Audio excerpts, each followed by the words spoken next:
Okay, welcome back. This is part two of two on our safety topic this week. We'll begin here just with a few of the topics we're going to cover in the second half here. We're going to go over an IIP, which is an injury, illness, and prevention program. We're going to cover ergonomics, which is how your body works, how it moves when performing certain tasks. Heat illness prevention program, HAZCOM, SDS, HAZWOPER, asbestos, respirator fit testing, CPR, first aid, and a few more. So, your injury, illness, and prevention program. This is required under the Title 8 of California Code of Regulations. Every single agency has one of these, and you should be kind of familiar with it. This is going to outline, your responsibilities, the agency or the city's responsibilities. But it's a basic workplace safety program, right? Uh, and it involves everyone at you know, at their different levels. Like we talked about earlier, we talked about the role of the employee, the role of the supervisor, management, and then the company itself.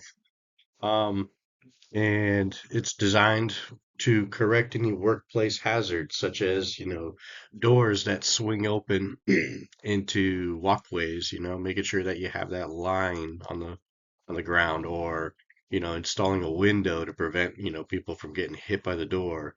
Um, if you're in a lab, it's typically important to have like an eye wash station, so it's there to help make things better for the employees. And then also lastly, it, provides training. Um, Training is a huge part of the water industry, and maintaining contact hours is important. So that way you can maintain your certifications. Um, oh yeah, and then record keeping, of course. These records stay around for, varies from agency to agency, but typically in the 7 to 10 year range. But it'll likely, if it involves you, it will be in your file in perpetuity. Okay, ergonomics, the science of improving employee performance and well-being in relation to the job at hand, the equipment, and the environment, right? So as you can see, it's using proper body mechanics to do your job to prevent injuries. That's what ergonomics is. But it also can be buying equipment that helps to do that too. For instance, when I was directing traffic, they gave me just a paddle with the short, little 6 to 12 inch stick on it. Now they got them where they go all the way to the floor, so you don't actually have to hold that paddle up all day long. And so it's just ways to prevent you from getting injured in the performance of your job.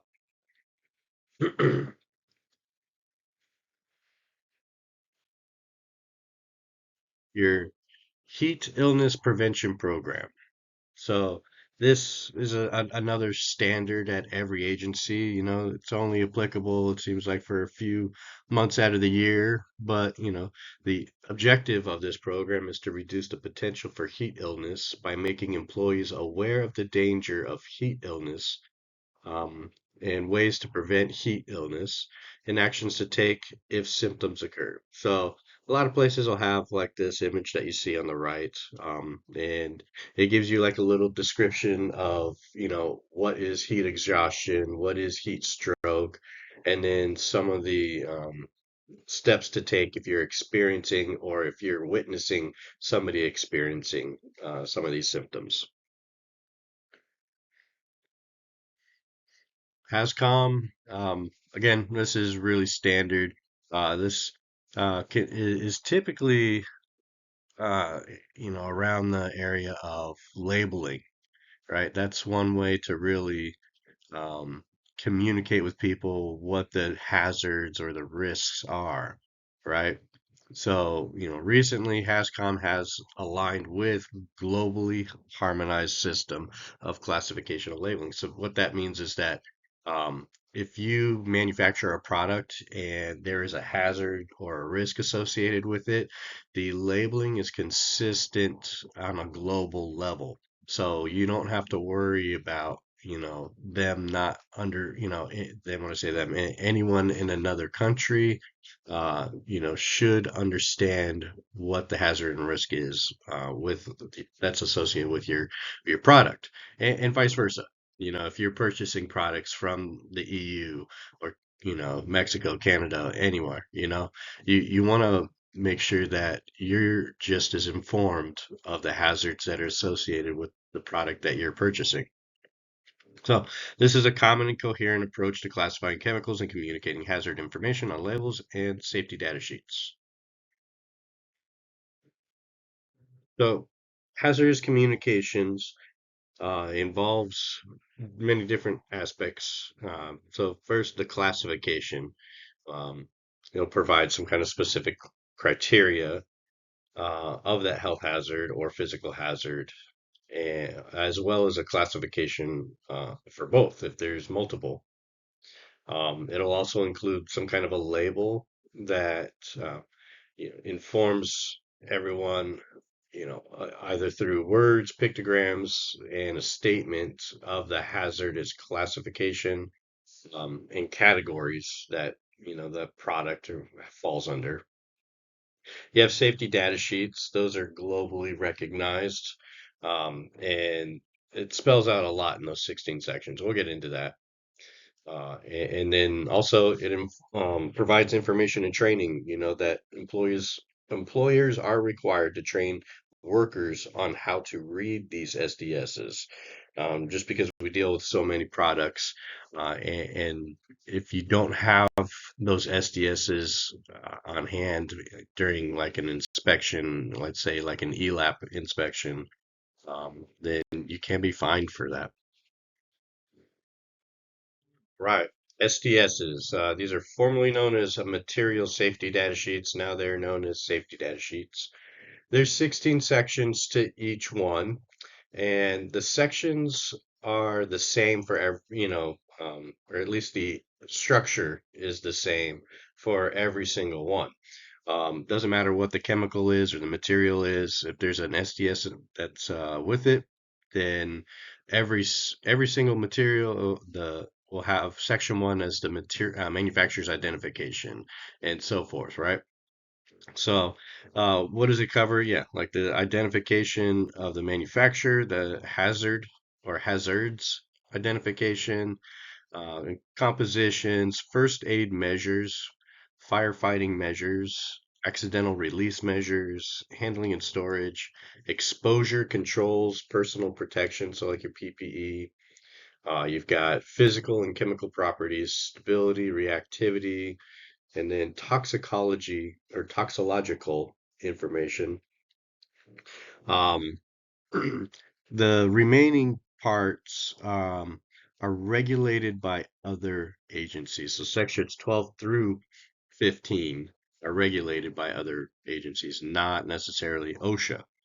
All right. So what's left is ecological information, disposal considerations, transportation, and regulatory information.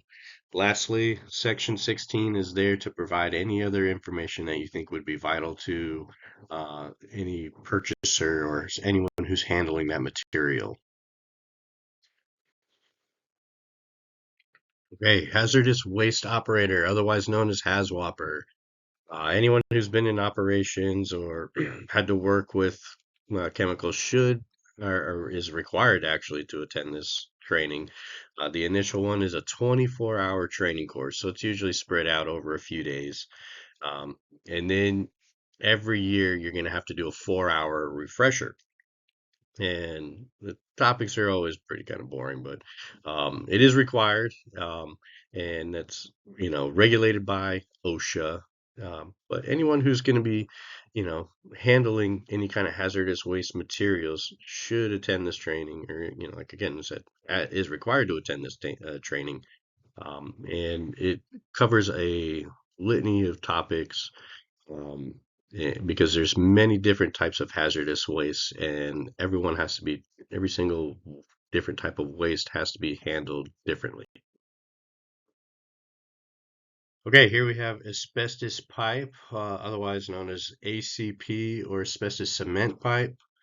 Um, the some of the hazards associated with asbestos cement pipe is that it is friable and it can become airborne. If you breathe this in, it has been known to be cancer causing. Or some of you may have heard of mesothelioma. And it's these fibers that, if inhaled, they can get into your lungs, but it typically doesn't matriculate until sometime later. It could be 5, 10, 20 years later before it finally decides to cause that reaction inside your body to want to fight it. And it's a really slow, long, and rather, you know, sad way to die. It's I know that at VID we've had employees who have passed away from asbestos handling and getting mesothelioma. Um, but you definitely want to take precautions anytime you're working around AC pipe. Using like a wet method and constantly wetting down any of the pipe that you're cutting. Um, or you're wearing respirators, something to prevent you from breathing in any of those fibers as they're being handled. All right, most of the remaining of this lecture is going to be on asbestos, only because it's so important, and it's something that, was put in the ground over a lot of years, and so I want you to be really aware of it. And this is just to protect you and keep you safe, right? Because we're talking about safety. All right. So asbestos has been around forever, for centuries, right? And everyone has used it throughout the different stages of history, right? It was used by the Egyptians. It was used in the Middle Ages, in during the Industrial Revolution, during the 20th century, right? Asbestos has been around forever, and it has served a lot of purposes and uses. Even in modern times, asbestos was used in everything, right? Thermal insulation, surfacing materials, reinforcement, fireproofing, acoustics, textiles. Asbestos made its way into almost every single industry. Um, it was, like I said, it was a really good product for what it was, you know, capable of doing. Asbestos was used, like I said, in everything. And I've got a list here of so many different products that it was used in. This list is really just intended to show you, um, what products potentially have asbestos in it. So if you are working in a house that was built in the 60s or the 70s and the 80s, there's a good chance that there's product, the materials used on whatever it is you're working on has asbestos in it. So should become familiar, at least with, manufacture dates, because that'll give you a really good idea if the material that you're handling has the potential to contain asbestos in it. You can see the list goes on here. There is just, like I said, it was involved in everything. It was such a good material. Um, it could be used on shingles. It could be used on ducting, caulking, spackling, jute, gaskets, especially.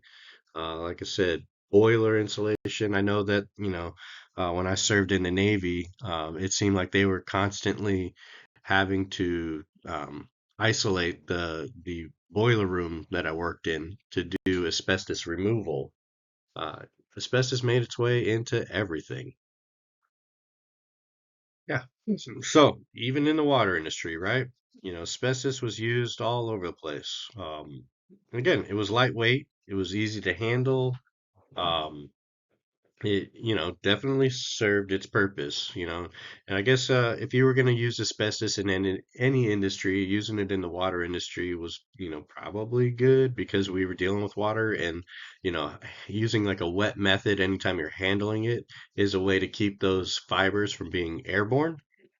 Um, One of the things that, I've seen in my career is I've come across AC pipe that was put in decades ago, and it was still in really good condition. It had a high C factor. Um, it's just like, but it's usually on the larger diameter stuff that this material is still in really good shape. You get down to like 6 inch and below, the material is just, not as um, sturdy, or like we have a lot of AC water main breaks on it nowadays due to geological shifting, such as earthquakes. But yeah, the AC pipe is all over, in most agencies. Again, why did they use it?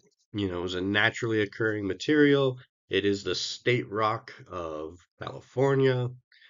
Great strength, flexibility, heat resistant, electrical resistance, great insulation, and chemical resistant. I mean, it seemed like a one-stop shop that really was applicable throughout multiple different industries.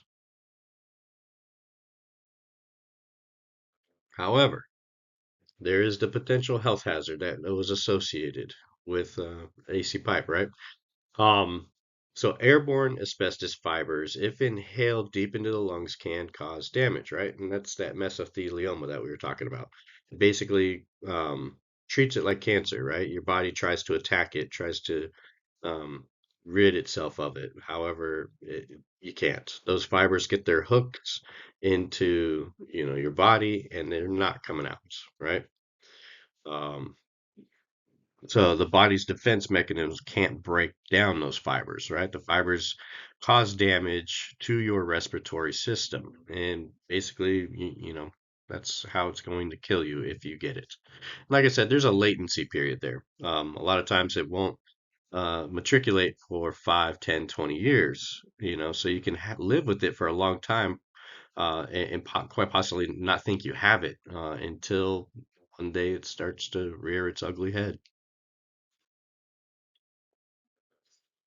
So you have asbestosis, mesothelioma, lung cancer, and other cancers that can be associated with this product, right? Um, it is a, disabling respiratory disease. So as you can see here, it's very small. It takes a long time to matriculate, and if you're exposed to it, you know, it's really unfortunate. It's really sad, is what I'm trying to get to. So what is the difference between mesothelioma and asbestosis? Well, the mesothelioma is a rare form of cancer, and it's a thin membrane lining of your lungs. Asbestosis is a serious chronic progressive disease that can eventually lead to disability or death in people exposed to high amounts of asbestosis, sorry, um, over a long period of time. So, not just your lungs can be affected by asbestosis or mesothelioma, right? Um, Evidence does show that, it can create cancers in the esophagus, the larynx, oral cavities, stomach, colon, kidney, right? How do these fibers get into you? They can be swallowed. Obviously, they can be breathed in. Due to poor hygiene or leaving food out in areas where there is fibers floating around, and carelessness can result in the ingestion of asbestos. Asbestos, excuse me. So you got to be really cautious and aware of your surroundings, even if you're not directly using or handling these materials. But considering lung cancer, it is the cause or the largest number of deaths from asbestos exposure. So this graph that we have here, it depicts, what is your, risk factor of getting lung cancer if you have no exposure to asbestos, or if you're not a smoker. Obviously, it's very low, very unlikely that you will develop lung cancer. However, you could see that if you are exposed to asbestos, or you are a smoker, you obviously have a much greater risk multiplier of developing lung cancer.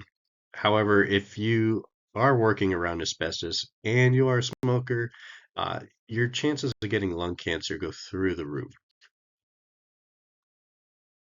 So how do we minimize the hazards associated with working with asbestos, right? There's this, some kind of an exposure control method that needs to take place. Obviously, asbestos is the most hazardous when it's friable. Friable meaning that, the fibers themselves can separate and become airborne, right? And they can actually stay in the air for very long periods of time.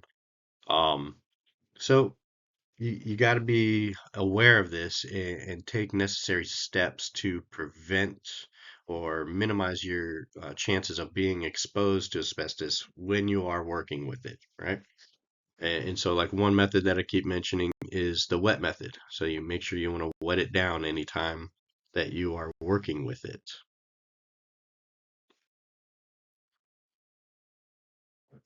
You know, Other controls that can be used are prompt disposal. So if you're not going to soak it down, getting it wrapped up in plastic and taped, or using some kind of HEPA filter, proper housekeeping.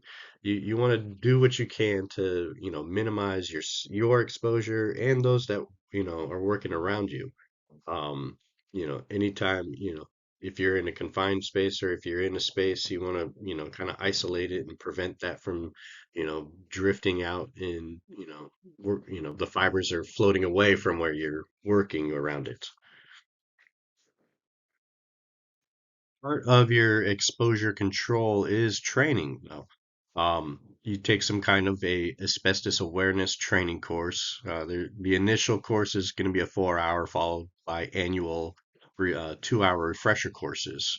And then just your workplace practices. You want to make sure that, you're taking the necessary steps to, keep yourself safe. One of the things that we do anytime we snap off a section of AC pipe is we actually spray paint the ends of it. So that way we can prevent it. So, you use like a wet method when you're cutting it out, and then as soon as you get it out, you can like spray paint the ends of it to prevent those fibers from getting loose. So there's many different methods out there. I'm not aware of them all, but that's some of the steps that we would take anytime we're handling asbestos. So of course there's going to be regulations regarding asbestos. As soon as it got classified as a hazardous material, you have Cal OSHA, of course, which is a more stringent version of OSHA, who had to include all of this in their regulations. So you've got it specific to the construction industry, you have it under general industry safety, and then safety and health regulations.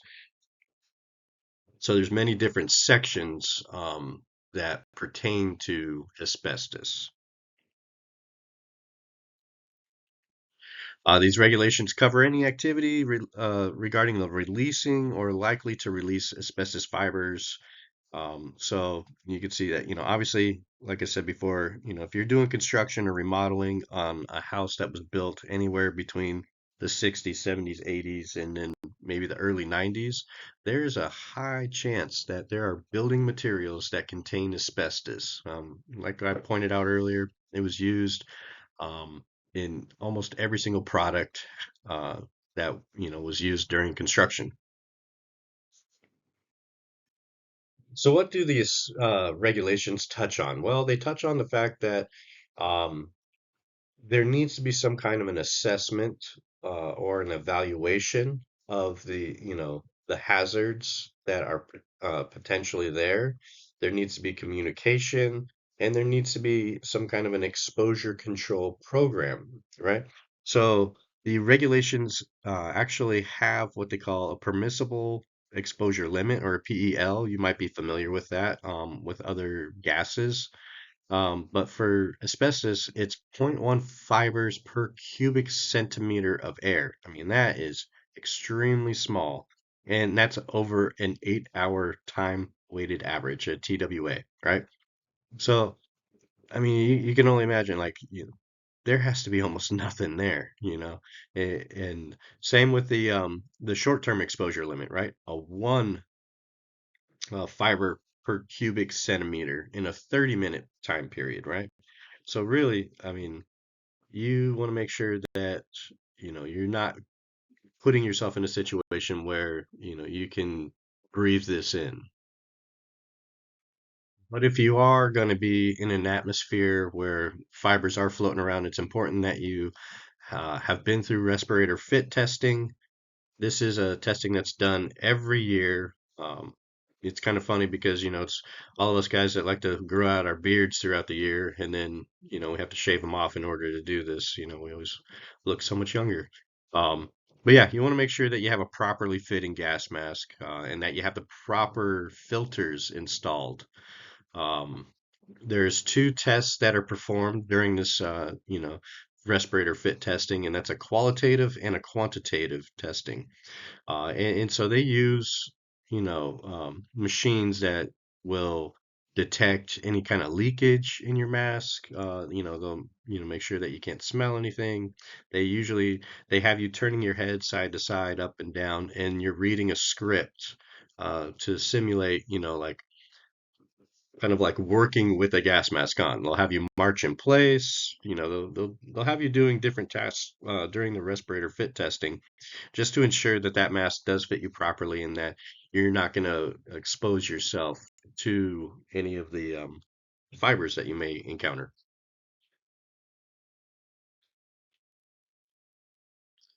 All right, getting at the end here, we got CPR, first aid, and AED. Um, Obviously, these things will change over time. When I was going through the number of breaths for the number of compressions has changed. So as of 2020, it's 30 compressions to 2 breaths.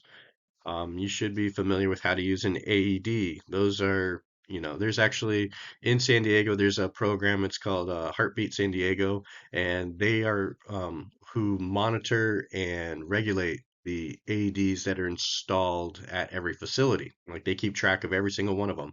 And they're making sure that you are replacing the pads or replacing the units, when they're due to be changed out. And you have to do quarterly reporting on them, to make sure that, they are still in good working order. Um, but you should also be familiar with the different types of first aid. Anyway, this is a lot of training that your agency should be providing for you. This is not stuff, anything that I covered throughout these lectures is not stuff that you should really know ahead of time. If you know it ahead of time, that's great, but your agency or your city should be providing you the trainings or these trainings that cover these safety topics, on a regular basis.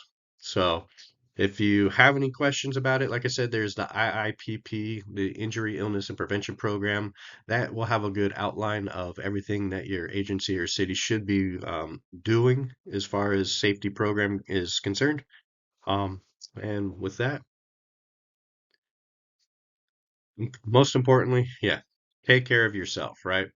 You are going to be the one that should be responsible for doing this, okay? Don't rely on anyone else to do this for yourself. Um, it's important that you're the one who's taking care of your health because in a lot of cases, no one's going to look out for you but yourself. So, with that, if you have any questions, please send them my way and have a good week.